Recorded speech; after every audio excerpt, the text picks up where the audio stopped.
Welcome to the Happy Homeowners Hub Podcast. This is episode 15 and is titled 5 Things a Homeowner Can Do to Ensure a Smooth Property Claim.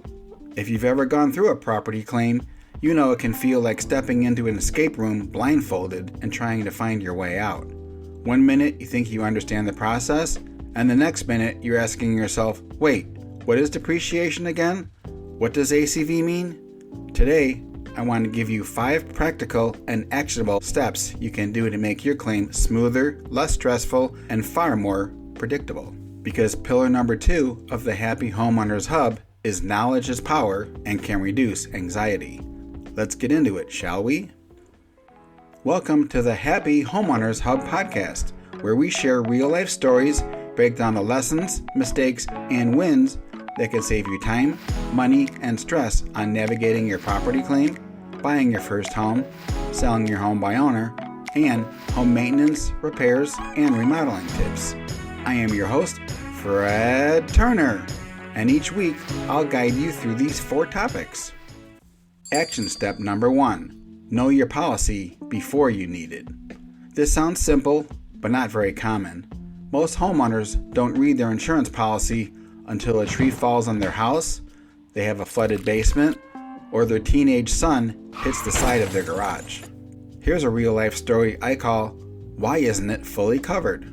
I once met a homeowner after a hailstorm. He assumed his entire roof would be replaced. The adjuster inspected it and determined that the roof qualified for replacement under his policy, but only the ACV was covered. The depreciation was not recoverable. The homeowner was furious. The problem wasn't with the adjuster. The problem was that his bare bones policy was an actual cash value policy, also known as ACV, and not a replacement cost policy for his roof. The customer had no idea he had that type of policy, and he was quite surprised. That difference cost him thousands of dollars out of his own pocket. Here's what you should know before you have a claim. Is your policy replacement cost or actual cash value? What is your deductible? Do you have separate deductibles for wind, hail, or water? Do you have ordinance and law coverage, also known as code upgrades? What is ordinance and law coverage? This is one of the most misunderstood parts of the property insurance policy, and it can make a massive difference in how much money a homeowner actually receives after a loss. Ordinance and law pays for the extra costs required to bring the home up to current building codes after a covered loss. Here's the key idea. Insurance normally pays to restore your home the way it was before the damage, but building codes can change over time. When damage occurs, your local building department may require certain code upgrades, such as electrical upgrades, plumbing upgrades, and HVAC upgrades. Those upgrades cost money. Ordinance and law helps pay for those additional required upgrades. Reading and knowing your policy is not super exciting. It ranks somewhere between watching paint dry and organizing your sock drawer, but it may save you thousands in the end. Here's action step number 2. Document everything immediately. Documentation is the key to getting a full payout for your claim and not getting shortchanged. The key is document everything immediately before you move or touch anything. The smoother claims are the ones with complete documentation. Here's a real-life story I call the King of Documentation.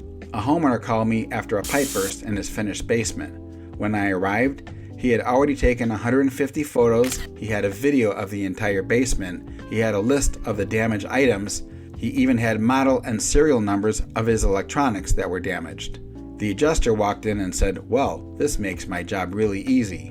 That claim moved quickly, there was little argument, and the payments came quickly in stages, and the homeowner was relieved that it was going so smoothly and he felt in control. Now let me contrast that story with another. Here's another real-life story I call Demo and No Doc Surprise. Another homeowner with similar damage had cleaned everything up before calling the insurance company. Wet drywall was gone, damaged carpet and pad was removed, and the damaged furniture was all thrown away. When the adjuster arrived, there was very little visible damage left to inspect. That claim became very difficult and the homeowner was underpaid for his claim. The damaged evidence was removed, like the drywall and carpet, the damaged contents were discarded, and the homeowner removed all of the affected drywall from floor to ceiling. Because the customer did all of this and did not take any photos of anything before demo or discarding, this was his result. The insurance company paid for only a 2-foot flood cut of the drywall to be replaced. The carpet and padding were replaced at a lesser than average grade because there was no proof that the customer had a better quality carpet and pad, and the contents were also underpaid. The homeowner's frustration level went through the roof, and he blamed the adjuster for his low payout, when in fact it was the homeowner's fault for not properly documenting before he did the demo and tossing out of the damaged contents. Had this customer used a professional restoration company, all the proper documentation would have been done for him, and his total payout would have been substantially more. Here's the rule. Before you throw anything away, before you tear anything out, document it. Take wide-angle shots and take close-ups of the damage. Take a video walkthrough of the damage. Save a sample of the carpet and padding to show the adjuster. Think like an insurance company. They cannot pay for what they cannot see. Action step number 3, mitigate damage quickly. Insurance policies require you to prevent further damage. If your roof is leaking, cover the leak with a tarp. If a pipe bursts, shut off the water. If your window breaks, board it up. It's that simple. Here's another real-life story I call the expensive drip. After a storm, I worked with a homeowner who ignored a small roof leak. It dripped for 2 months before they filed a claim. The insurance company covered the initial storm damage from the initial leak, but they did not cover the secondary interior damage that occurred over time because the homeowner had failed to mitigate the damage after the initial leak was discovered. That was a tough conversation for the adjuster. Mitigation shows responsibility. It also builds credibility with your adjuster. You don't need to fully repair the home before the inspection, but you do need to stabilize the situation to prevent further damage to your home.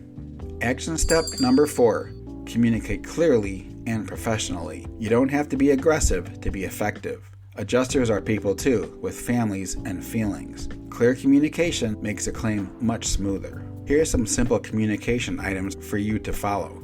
Document your conversations: who, when, the subject, and the action steps required. Follow up important discussions with an email to clarify what was discussed, and for a record. Keep everything organized and in one folder. Hey, that reminds me.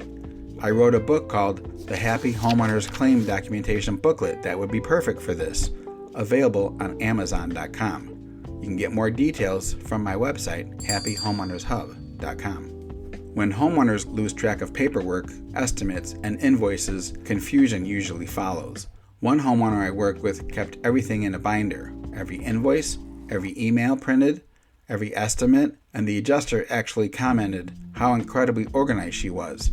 Guess whose claim had very few hiccups and was settled quickly. Organization builds confidence and reduces future issues. It also signals that you are paying attention and fully involved in the claim process. Here's the final action step number 5.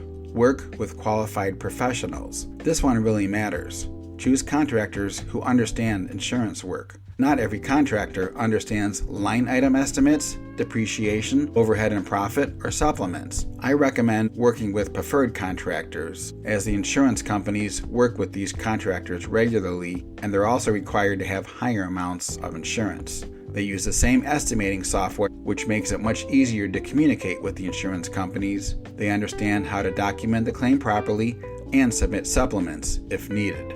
Here's another real-life story I call the cheap contractor that was very expensive. A homeowner hired the cheapest contractor they could find after a hail claim.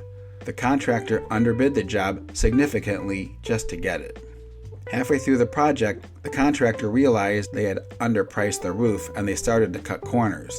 The homeowner called me after noticing poor workmanship. Now the homeowner had 2 problems: the insurance claim stress and the contractor quality issues. Choosing the lowest priced contractor during an insurance claim is not often the safest move. You want someone who understands the claim process and can communicate properly with the carrier. You also want quality work performed and a warranty provided for the work. That does not necessarily mean expensive. It means quality and experienced. Here's a quick recap. The 5 things a homeowner can do to ensure a smooth property claim. Know your policy. Document the damage immediately. Mitigate the damage. Communicate clearly and work with qualified professionals. These 5 steps alone can dramatically improve your claim experience, give you peace of mind, and provide confidence that your claim will have some control and order. Let me remind you about the 3 pillars of the Happy Homeowners Hub. Pillar 1. Help people become happy homeowners with no regrets. Pillar 2. Knowledge reduces anxiety. And Pillar 3. Apply faith, honesty, and integrity in all that we do. The property claims process is not designed to be emotional, but your feelings about your home are emotional. Your home is not just drywall and shingles. It contains family meals, birthday celebrations, Christmas gatherings, and special quiet evenings. When damage happens, stress rises. Preparation can lower that stress significantly. If you want deeper guidance on navigating property claims, check out my book, The Happy Homeowners Handbook for Navigating Property Claims, available on Amazon.com. This is a step-by-step guide to walk you through the entire claims process. It covers all types of claims, and it has over 100 commonly used insurance terms. I also have a companion to that book called The Happy Homeowners Claim Documentation Booklet for Navigating Property Claims. For more information on these books and others, go to my website, happyhomeownershub.com, or check the show notes for details. If you would like to receive my newsletter, which begins in March of 2026, just go to my website, happyhomeownershub.com, and fill out the Contact Us page and put the word newsletter in the message box. Here is the Happy Homeowners Hub Podcast disclaimer. The information provided in this podcast does not and is not meant to be considered as professional or legal advice, and should not be used without consulting legal professionals. Thank you for joining me on this episode of the Happy Homeowners Hub Podcast. My goal is to make your homeownership journey smoother, smarter, and way less stressful. I've got some great stories, tips, and occasional guest experts coming up in future episodes, so stay tuned. And remember, your home is your biggest investment. Be smart from the start. Thanks for listening. This is Fred Turner, and I'll see you at the next episode. Have a blessed day. Goodbye.